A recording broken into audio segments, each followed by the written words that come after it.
Hi, Jeremy Cordeaux in the Court of Public Opinion. I'm just on air here to let you know that we'll be live streaming the Court of Public Opinion every Friday between 9 o'clock and 12 on jeremycordeaux.com. Please join us. We'd love to have you. You're listening to Davo, Tom and Callum, the podcast. We are talking Christmas. Obviously, it's coming up during summer. You know, the big festivities are going to happen, the big parties.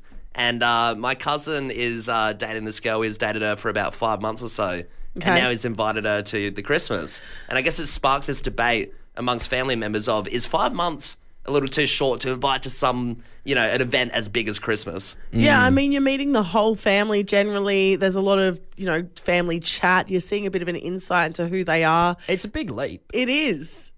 Yeah, I guess, you are seeing the interpersonal relationships of Christmas, but I don't know, I was thinking about it, I was talking to a few family members, and I think, personally, 5 months is fine.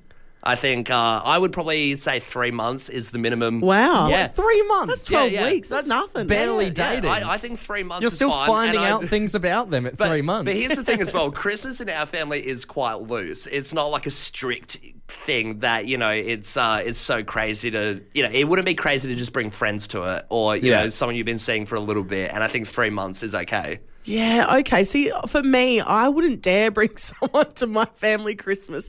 Dysfunctional as all hell. And if my mum's boyfriend has anything to do with it, we end up with a cold meat spread. But if it's, it might be It's dysfunctional. awful. I don't want to know what that It's means. so sad. It might be dysfunctional though, but they'd still be quite loose and chill with you bringing someone. It's just up to whether you want to expose that then we're person all to your family. sitting around in silence. I'm staring at my sister. She's staring at me. We're both thinking, what are you doing here?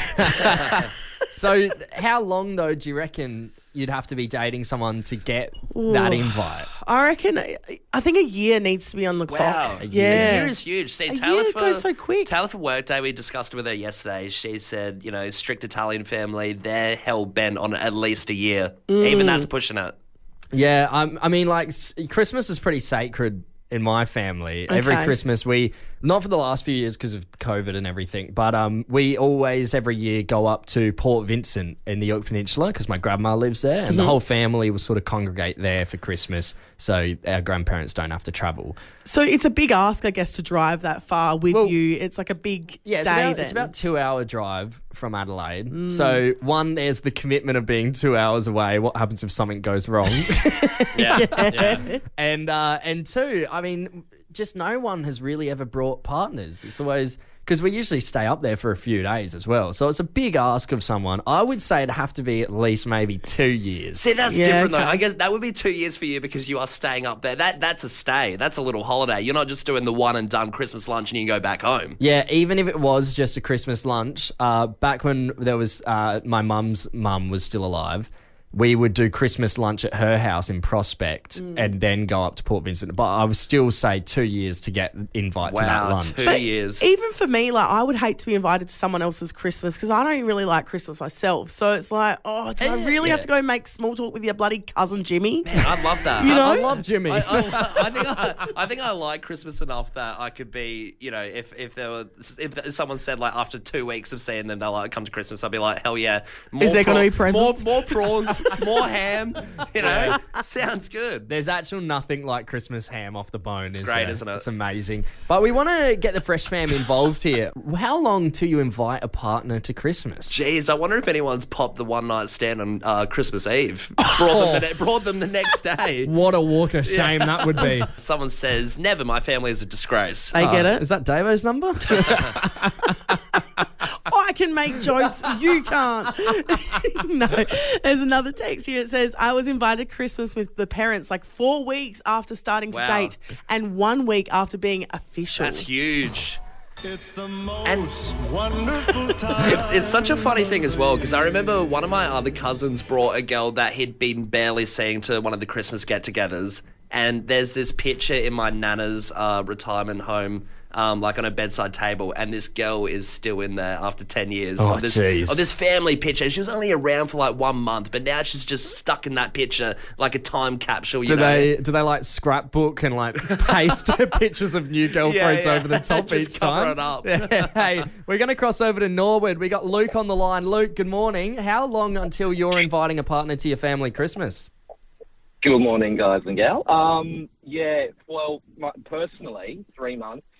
3 months. You get over all of the nitty-gritty stuff. You've gotten to know the person. I had this experience myself, and it was hovering around the 3 month mark. Christmas was approaching. Everything seemed to be going well. Did the introduction. Hello, here's yada yada, blah blah blah. The next day, I found out Nana went, yeah, don't like her. Wow. Okay. And It's the most wonderful time. was this were you guys official 3 months, or you just been chatting for 3 months? It was pretty serious. Yeah. It didn't last. It lasted a few months after that. And- But that was a long time ago. And what didn't Grandma like about her? Oh, the personality just didn't gel. And seriously, That little thing. Later on, I noticed it. My mates were going, "Yeah, the right choice was made to end that one," and Thank all you, good. Nana. Hey, good on you, Luke. right. Thanks for getting involved. Cheers. Sorry. Hey, Josh over in Clemzig. How long until you're inviting a partner to your family Christmas? Good morning, guys and girls. Look, morning. in my experience, 24 hours. 24 Stop. hours. Oh, have you done the one night stand? Well, that's what it started off as, right? And she's originally from overseas, and so she had no family over, and I sort of was like, well, I've got a big, happy family. Do you want to come and join? And she's like, yeah, and since then, we've still been together ever since, and my Wow. family just fell in love with her almost immediately. Yeah. It's the most wonderful time. I guess that's the true meaning of Christmas, though, isn't it? That's what you see in the movies, inviting someone that doesn't have any family over here and come shack up with mine. It was a good feel-good moment, put it that way. Yeah. Oh, nice one, Oh, Josh. Good on you, Josh. Thanks for getting involved. Thank you. Hey, we got to end things here with Hannah in Adelaide. Hannah, let's wrap it up. How long until you're inviting a partner to your family Christmas? Not me, but my sister. So she was seeing a guy for a couple of years, and they broke up. And he came to our Christmas Eve because we're German outside of the family. Yeah. And then okay. Christmas Day, then the next day, Christmas Day, the new partner was there. Ooh, wait, so It's the most wonderful time. let's get that was a straight. lot. So ex-partner on the Christmas Eve, then new partner on the actual Christmas Day. Yeah, well, because the ex was in on the KK and everything, so he still had to get his presents. And He's still tired. Imagine if the ex got the new boyfriend in the KK. Yeah, That'd be awkward. Who's Tim? But also, imagine the family acting all nice to both of them, like everything's fine, nothing's going on here. Yeah. You're asking a lot of your family there. Right, we're all pretty chill about it, so it was fine. But I Christmas mean, Day, it's a lot. thanks for getting involved, Hannah. That's great. I couldn't imagine my family being chill about that. Oh my what a God. Christmas present. Your family thinking you're a swinger. Put down the mic. What's in the podcast? What's in the podcast? Davo, Tom and Callum, the podcast. When you work in an office space, people bring parts of themselves from their home life that can really give you a bit of an inside look into who they really are. And this morning, boys, we've come in, we've gone to the fridge, and something has taken our breath away. I was having good morning as well. Yeah, me too. We were. And what we saw in there was a carton of eggs, all good, normal, kind of. I mean, a little weird. We don't have a stove or We anything. have no way to cook eggs. I in told this you can office. poach in the microwave. That's a tip if you I want to know. Never heard of that. That seems weird. Boiled water in a mug with a little bit of white vinegar. Chuck it in for a minute 10. Does it Yeah, right. actually work that well where it's kind of edible? Doing Yeah. it that way? Yeah. Wow. Yeah, I've never really done it that way, but it is bizarre that we have the eggs here. I mean, I feel like nobody else is MacGyvering their eggs in that fashion. I also feel like there'd be a lot of people upset with someone if they're poaching an egg in one of the microwaves here. Yeah. Well, like I said, it gives you an inside look into who they really are. Yeah. Well, what we saw was a carton of eggs, but they weren't your standard free-range eggs. They were caged. Yeah, we got to sleuth about this. It's I don't know. As soon as we saw the cage, I just looked at it and I thought, who is Who is bringing caged eggs the hell? to the office? Like, that is something you keep in the secret, dark recesses of your house. Look, we understand cost of living crisis. It's tough out there at the moment, you know. Save a couple of bucks. Looking at a carton of eggs and seeing it's, you know, $3 cheaper. Yeah, it's tempting. It's tempting. And you know what? Even if you do have to resort to the caged eggs, leave them at home. That's just it. I mean, even if you are going to resort to the caged eggs, pop them in different packaging. There's a lot of options. Ask for a recycled carton of free-range eggs. I would respect a makeshift just cross out the cage and write free, or with a little Sharpie. At least you put in the effort to, you know, conceal your identity as a caged egg eater. What shocks me is that we've all seen that incredible documentary Chicken Run. Yeah. And we Based know on how true events. we know how distressed they are out there. You cannot be doing that. You know what is really hurt me to my core? What?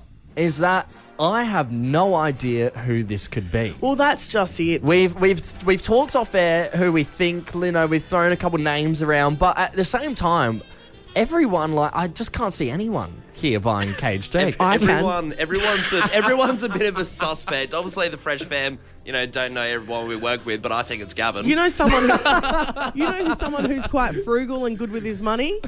Kale for the drive home. Kale for the drive. He loves a quick buck. He loves to cut costs. Sure. I can end that argument right now, though. Kale for the drive home loves to eat out. I've never seen him he never cooks a meal at home. I've heard him talk about fish once, and we went on about it for a month. Do you remember how much he talked about when he cooked that salmon? Yeah. And he was so proud of it. Heard about it for a month. Yeah, all right, boys. Salmon. All right, boys. We've got a case here. Let's go find them. All right. Stay tuned, Adelaide. We'll make sure we find the caged egg bandit.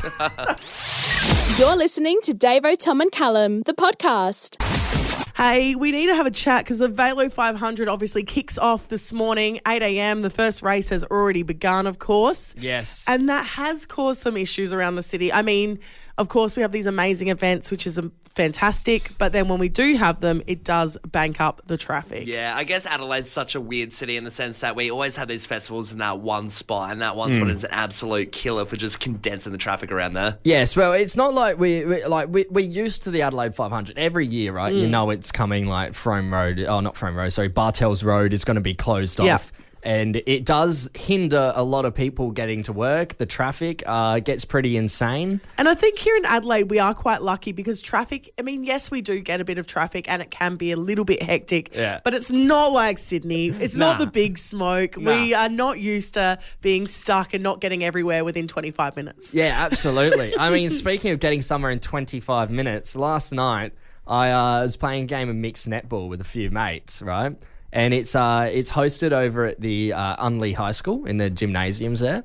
So I was in Prospect and I just decided, you know what, I'll check maps. I'll just see what time. The game was at 6, so I already knew there was going to be a bit of rush hour being 5, like leaving around 5:30. It's a 25-minute drive, they reckon, to get there from Prospect. I'm like, all right, well, I'll give myself a little bit longer. I'll leave at, say, 5:15.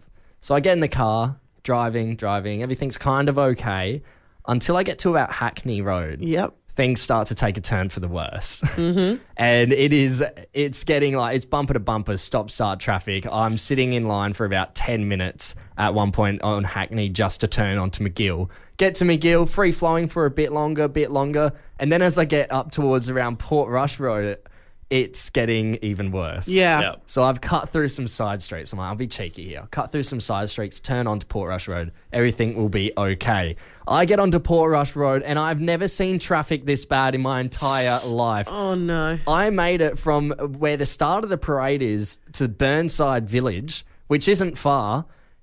I was in that line for 40 minutes. Wow, 40 minutes. Ooh, that is... 2 hours later. That is heavy. You'd have all the netball guys, you know, trying to call you up. Yeah, well, it was a good thing everybody was late because of the traffic. At least it's going to affect everyone. Yeah. And also, it gave you quality time to listen to Kale for the drive home. Absolutely. But it did take me over an hour to get from Prospect to Unley High School. And I'm talking like the border of Prospect. I was basically in the city. Yeah, that's not good. That is Adelaide traffic at its peak. Yeah, absolutely. It's what Sydney people are scared of. They come here and they're like, geez, this is comparable, you know? No, not at all. Maybe. No, what we want to do is open up the phone lines right now. Maybe you're stuck in traffic right now, but we want to know how long is it taking you to get to work this morning? Yeah, have a bit of a whinge. Go on, why not? I'm going to head over to Michaela from Woodcroft. Michaela, are you in traffic right now? Yes, I am. Yeah, okay. So as our roving reporter, whereabouts are you? So I've come out of South Road and I'm going through the Edwardstown, Bunnings sort of Yep. block there, yeah. Now, Michaela, how long have you been in traffic so far? Well, I start at Woodcross and I go down to Jetts Cross, so I've been driving for about 20 minutes now. Ooh. Okay, so you're heading to work at the moment? I am, yeah. So are you going to be late at this rate? At this stage, no, but you know how South Road gets. So You certainly do. Jeez. But make it spicy. Sorry. So, Michaela, is it stop-start where you are at the moment, or you got a bit of run? No, stop. Oh. Michaela, did you say you're making it spicy? Yeah, my check engine light's on and so is my fuel light. Oh, no. Baby, she's living on the edge. Double whammy there. Jeez. Hey, let's head over to Zora from Prospect. Zora, are you in traffic right now as well? Actually, I've just parked. Hey, you made your Congratulations. destination. How long were you in I traffic know. for? I've been driving for about 40 minutes, maybe about Jeez. 45 now. And how long's your regular commute to work? About 20. Oh, okay. Jeez. Oh, On we're the double. doubling up. So are you I've been darting through the side streets. nice, Zora? Now, are you late for work at this stage? Well, normally I'm there by now, but I'll be there pretty much on time. Yeah, Bang nice. on You time. take your time. Good stuff. Hey, thanks Yeah. for getting involved, Zora. I'm talking to you guys. And you're busy. Thanks for keeping us entertained on the way. Bless ya. It is a good thing, isn't it, that if you are late, you can tell your boss that Velo is, eligible excuse, I reckon. Yeah, absolutely. It really is. Hey, we've got Cara from Glenelg North. Cara, are you in traffic at the moment as well? I am. I am finally moving along King William Road after it being a parking lot for the last 15 minutes. Oh, Jeez. Cara. So what have you been up to in there? You been listening to us or you been jamming out? Of course I've been listening to you. My goodness. And Cara, how far away are you from work at the moment? Well, I'm lucky. I work in Unleashed. I'm a little bit, probably about 2 or 3 minutes away. Oh, okay. But my boss is used to me being late anyway, so that really doesn't matter. So that's the hot tip. Just always show up late, and that's what they expect. Is that your hot tip? That's Yeah, your I hot reckon. take? All right. I get older. The Davo, Tom, and Callum podcast stays the same age. Hey, this may sound surprising to a few people, but seeing as I talk on the radio for a living, but I'm not really a big talker, right? Yeah, we know. There's a good 45 minutes in the morning. We get nothing but a glare. Or breakfast time. When Yeah. you eat, you don't talk. When you eat, you just you're just devouring that meal. Look, I'm just really comfortable in silence. I'm pretty happy with my own thoughts, whether I'm in one-on-one or group setting. It really doesn't matter. I'm really happy just to sit there and not speak. It's so true. I remember we went on a drive one day. There was 4 of us in the car. You were in the front with me, and then we had Callum and someone else in the back. And we were just listening to the music, Tom, because we're quite happy. And then you could just hear this. Rah, rah, rah, rah, rah. Or I was paired up with also a big talker. Yeah. So it was a bad combination. I think to be in. that we had a few glances in the front seat at each other, Dave. Just be like, Shut oh, up. please, God. We're so comfortable in this silence, please. Yeah, and I get told off by a few of you before, right? So like you said, when we go get brekkie together after a show, I don't speak at all when I eat because I personally, it's not because I'm like this, and the reason I don't speak when I eat isn't because of being comfortable in silence. I just don't see the point. We know. Right? We feel it. You have to, you ask a question, you have to wait for a reply or because they have food in their mouth, or you have to wait to reply because you have food in your mouth, and it just stumps the whole conversation. And then you have to eat heaps slower as well. Your food gets cold. It's all just silly to me. Yeah, a bit of a rant.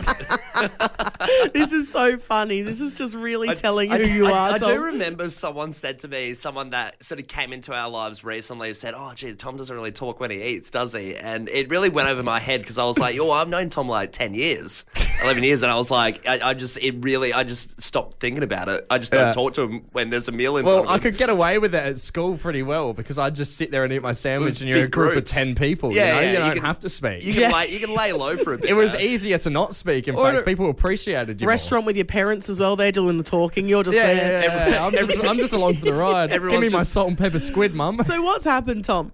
Well, you know what's happened, Davo, because the other day I got an intervention by you two and our content director, Sophie, about this not talking while eating and just like not really talking in general.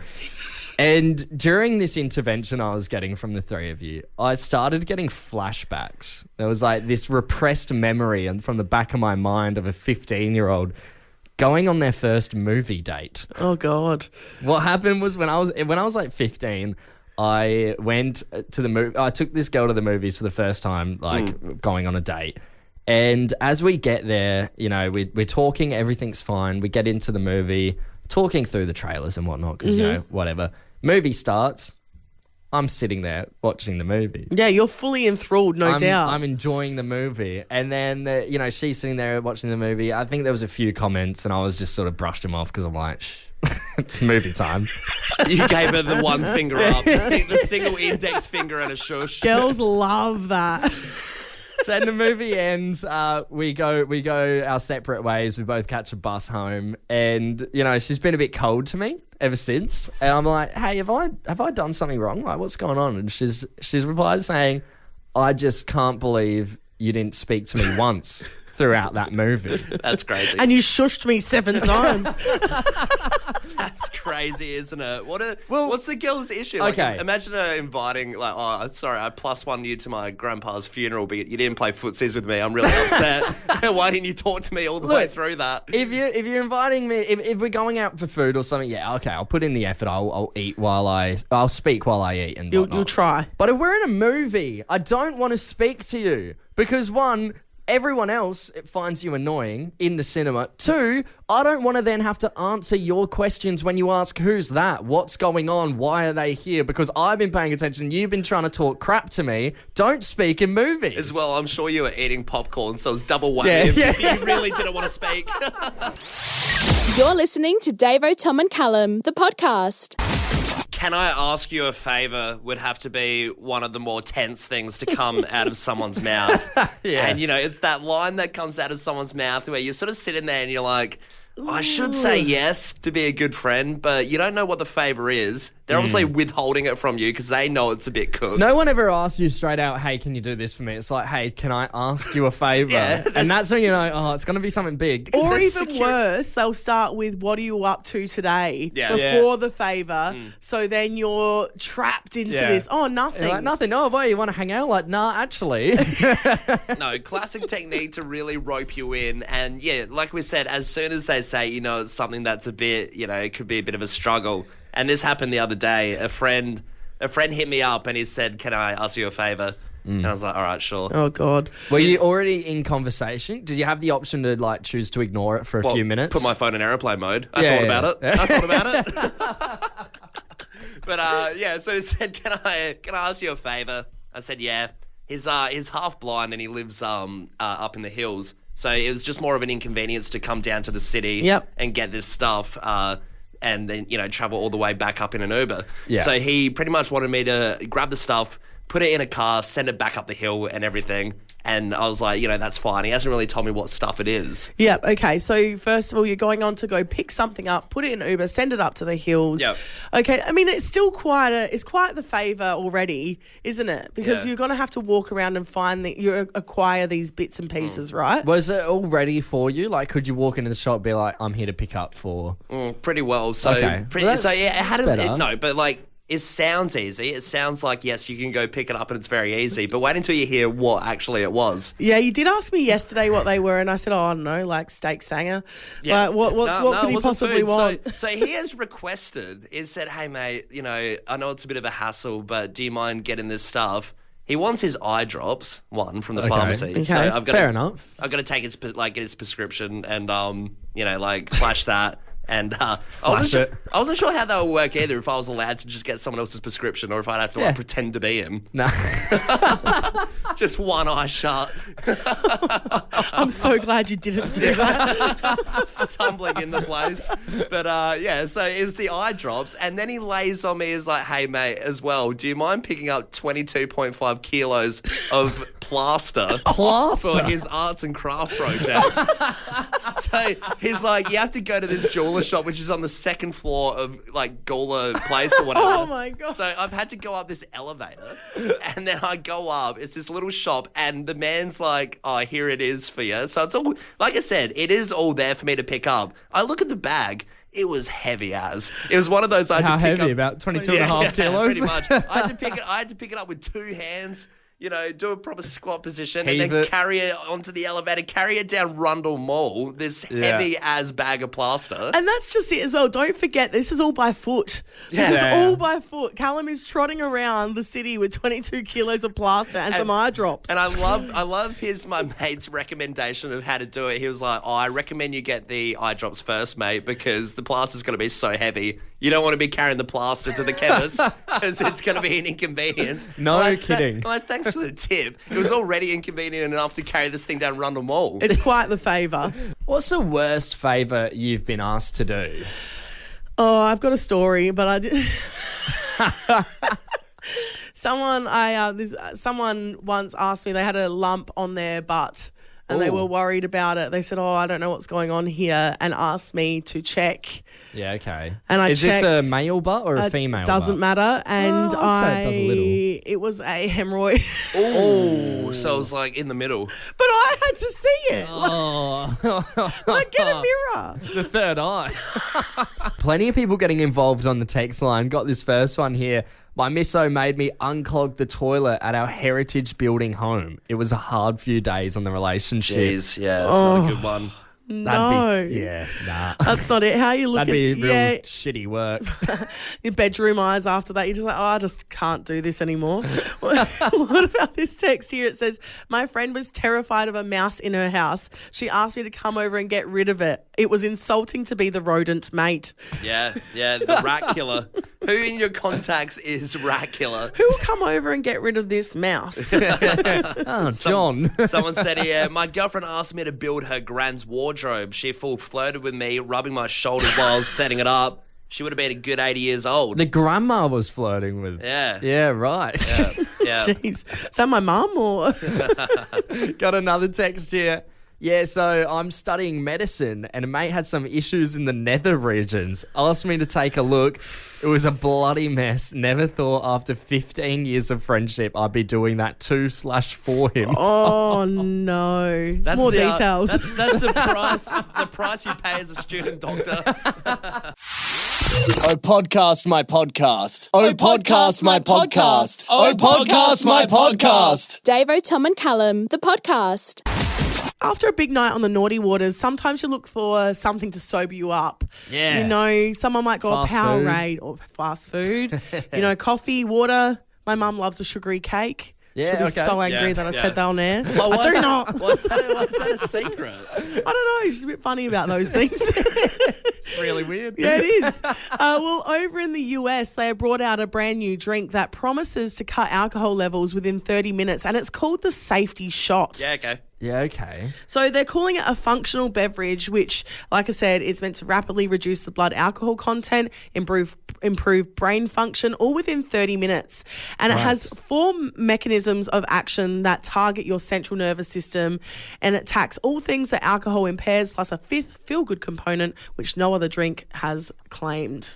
See, in my head, I'm a little skeptical about this one. I feel like it's the same kind of myth of if you're already drunk and then someone's like, have a big meal, have a big burger or something, it still isn't going to affect the amount of, blood alcohol content in your blood. It's not going to do anything. It seems like it's a bit of a myth or a placebo. Well, it's interesting you say that because I've just been doing a little bit of reading up about this safety shot as well. And it's over in America. So they did a bit of a study with some focus groups. And I'm just going to read it out here. It says participants' blood alcohol content was measured using a breathalyzer. They were then asked to drink 6 ounces of the safety shot. The researchers found that the participants who drank the safety shot saw their blood sugar reduced 7 times quicker than a control group. And Dr. Glenn Wilson, the Chief Scientific Safety Officer of Safety Shot, said the results of this volunteer study clearly demonstrate the safety shot reduces blood alcohol content in about 30 minutes at a much faster rate. Geez, I mean, it does say it speeds up the body's metabolism of alcohol and it protects the stomach lining from further absorption. Yeah. It's an interesting concept, isn't it? But I do think, have you ever been out with a mate and you're like, dude, you need to have some water or like you need to just chill out or something? Whenever you're told to have a water when you're on a night out, you it's like become the a biggest, pest. You become the worst pest ever. And I can imagine trying to shove this down someone's throat. It'd go like this. You have to keep drinking, like you said, remember? It will stop, Professor, it will stop. But only if you keep drinking. Don't make me. I'm sorry, sir. Yes, that is Dumbledore on the piss on a big night. You're listening to Davo, Tom and Callum, the podcast. I've never had TikTok, right? I've never downloaded it. I've always known that if I do, it'll be a bad time for everyone because, like everyone, I'll get addicted to it, Yeah, and you're bad enough with the Instagram Reels. But that's the thing, Instagram Reels is the exact same. Exactly You're still hooked on that and send everyone things on Instagram Reels. We always know when Tom's gone to the bathroom because we'll get 5 Reels. But that's the exact reason why I stick to Instagram. It's an app that I already have, and I can go to a few Reels once they get stale much quicker, I feel, than TikTok, right? TikTok, you only have the videos. Instagram, you can go do other things on it, right? Yeah. So I'm like, I'll stick to that. I'm not going to download TikTok. But for someone that's never had TikTok, am I sick of bloody TikTok? Okay. Right? There's a new bloody idiot on there every other week, right? And there's this, the latest one is this woman who's come out and said, this is the biggest red flag if your boyfriend fails the orange pill test. Okay, here we go. I mean, it is a common thing on TikTok to just get all these weird trends, and especially dating ones, and, they come out of the woodworks and, get quite popular. And a lot of it is just people going, this is what I reckon. Yeah. Yeah, they're not accredited people by any means. No, they're not doing any sort of survey, no research. They're just like, this is my personal opinion on the matter. And this is the most stupid one I've come across yet. Ooh. It's called the orange pill test.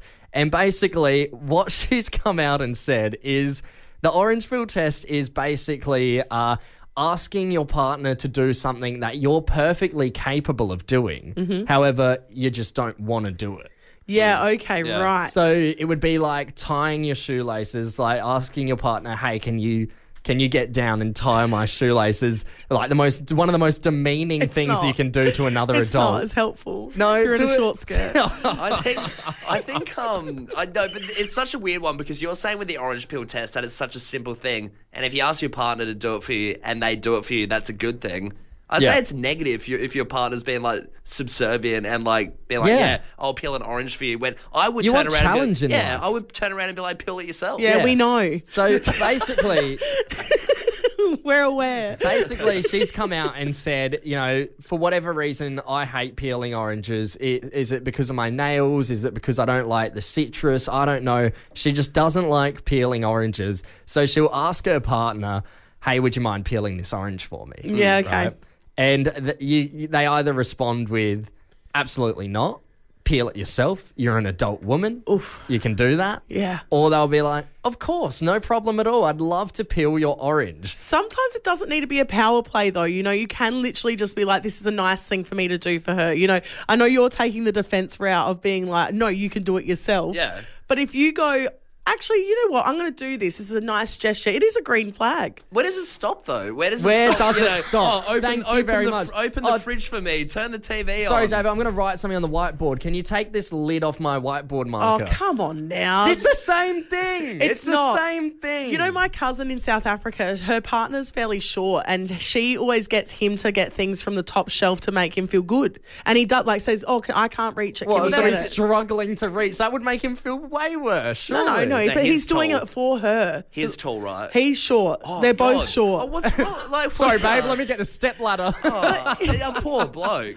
No, that's like watching, a worm struggle to get out of your grip or something. Just a human-sized worm Yeah, trying to get something out of the cabinet. Yeah, get something from the top shelf. Higher. I think the orange test would backfire, though, because, like I said, if someone said peel the orange for me, I would think, who am I dating that can't even peel an orange? It's absolutely ridiculous, and we need to stop these trends and these TikTokers at once because it is getting out of hand. Where will it stop? Hi, Jeremy Cordeaux in the Court of Public Opinion. I'm just on air here to let you know that we'll be live streaming the Court of Public Opinion every Friday between 9 o'clock and 12 on jeremycordeaux.com. Please join us. We'd love to have you.